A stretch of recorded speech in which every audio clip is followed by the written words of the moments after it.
Hi everyone, here is Carlos. Today I'm going to share a case study which is also designed by Renzo Piano, and its name is the Art Institute of Chicago, which is a museum, and it actually is one of the most largest museum in the world.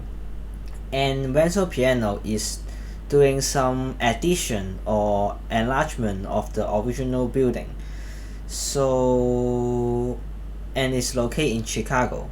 This is one of the quotes from Renzo Piano's notes, and he think new addition to architecture is kind of accessibility, which he making some connection to the surrounding environment in this project, and I will explain it later. And this photo is when the construction is done. This is the open ceremony of this addition part, and Renzo Piano said that he loved Chicago so much. Yes.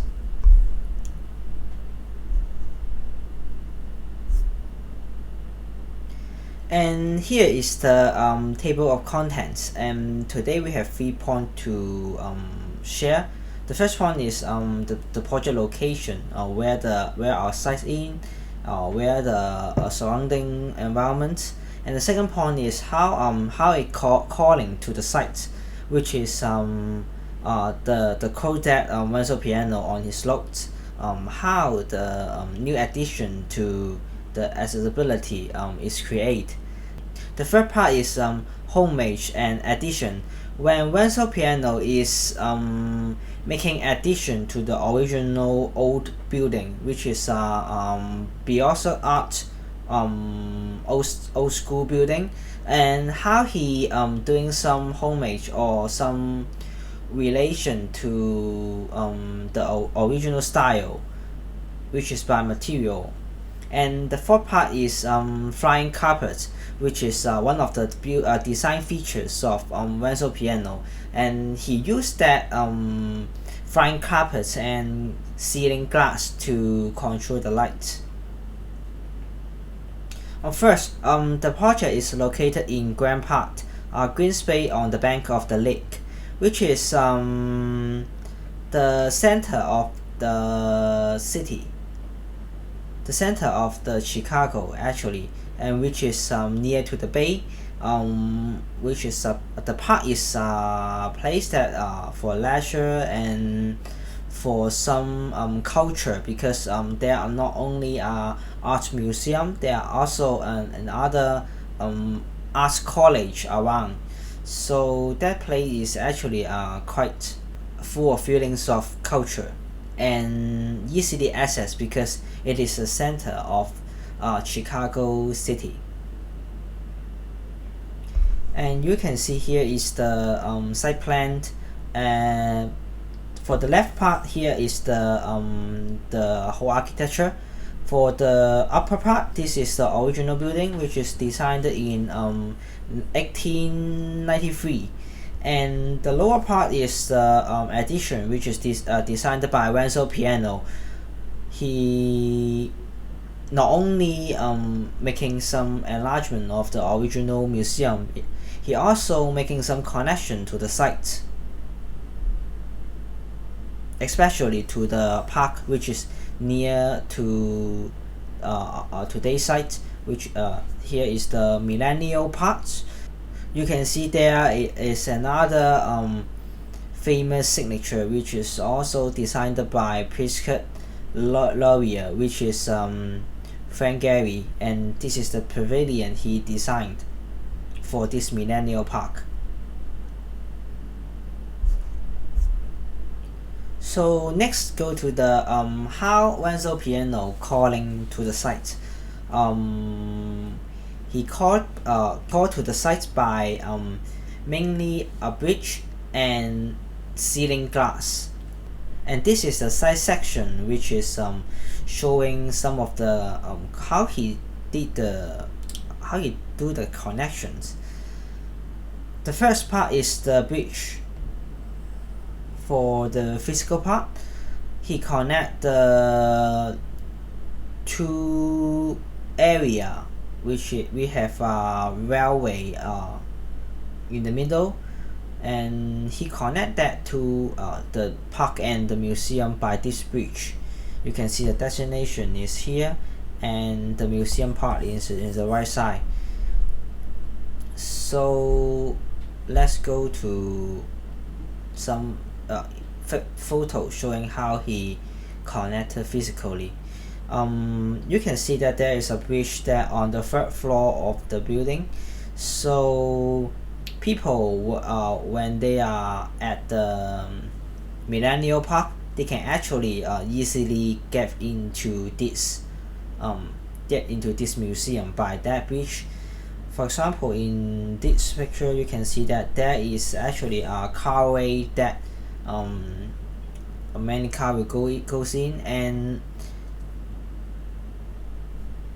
the bridge is on the upper part, so that people can easily get inside, pass through the park to the museum, to the central part of the museum.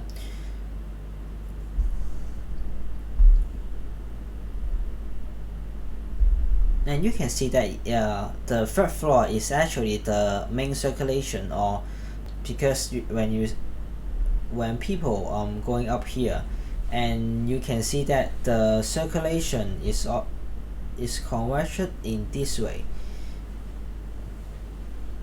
No matter the circulation is converted to this point, no matter from exterior or the interior. And next is the how Renzo Piano connected the park and the museum visually. The answer is he used orientation and ceiling glass. And in these two pictures, you can see that when people passing through or visiting the exhibition, they actually can see the park. In this picture, you can see that when they watching those sculpture, they can also see what's near to the museum. For example, there is a pavilion which is designed by Frank Gehry, one of the Pritzker laureate. That's the connection between that museum and the park, is using the orientation. Renzo Piano rotated the museum, let most of the exhibition face to the park, so and he used the ceiling glass, so giving a sense of transparency, and people can see through no matter from park to museum or inside the museum and see to the park. And that's the connections on visual. And next is the Homage and Edition. We know that this project is addition or renovations of the original building, and Renzo Piano is doing some homage to secure or to keep the original feelings, keep the one of the major elements of the original building, so that the building is not be changed too much on the style, but it also give another perspective or another feelings on modern age. And the way that Renzo Piano he does is by material. You can there are two picture of the original building, which is you can see there are lots of Greco-Roman feature, pediment, pillars or arch, but they are also built by limestone, and Renzo Piano is also making use of some limestone in the addition part. You can see on the west and the south facade, he is actually using limestone to block the direct sunlight. So when he is designing additions of the original building, he not only making some renovations or adding some new elements of 21st century, he also making use of the original elements or original material, which is limestone, to keep that consistent, or keep that old keep that style of the Baroque art.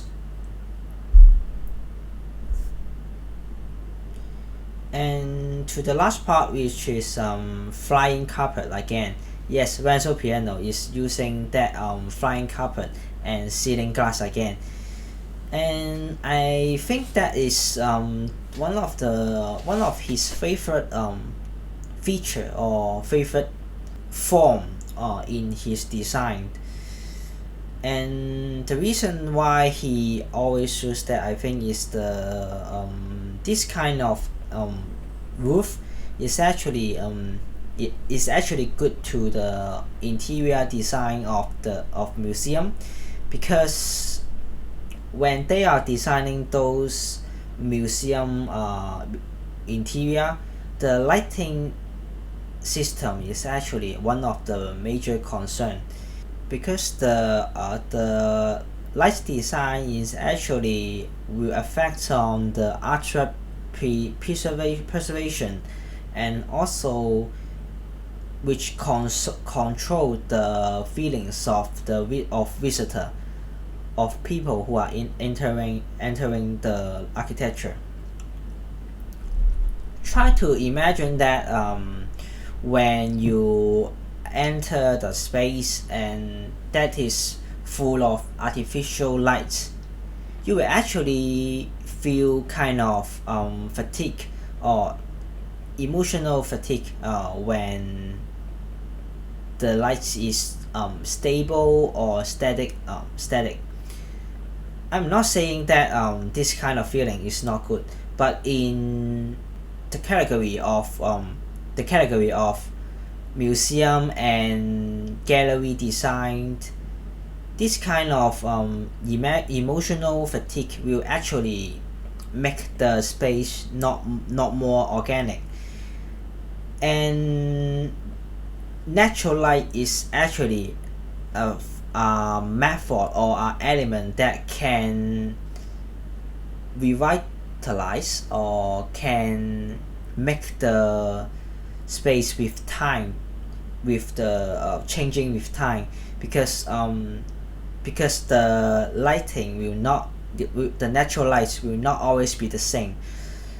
So when those sunlight pass through inside, you actually can get different feelings when you get in different and in different time. So every experience or every visit experience is new to you, or not totally new, but there is some different, rather than the static artificial lights. So the natural light is important, and Renzo piano is using flying carpet to control the natural lights. This is the explanation of the exterior part. Renzo piano, he used the ceiling glass, which is the full height glass, and also the flying carpet. Actually, the flying carpet, the mechanism is when those sunlight hit on the roof, those direct sunlight will become spread and spread to the inside. So those sunlight will become more kind and more softly, will not slightly pass through, slightly get into the interior.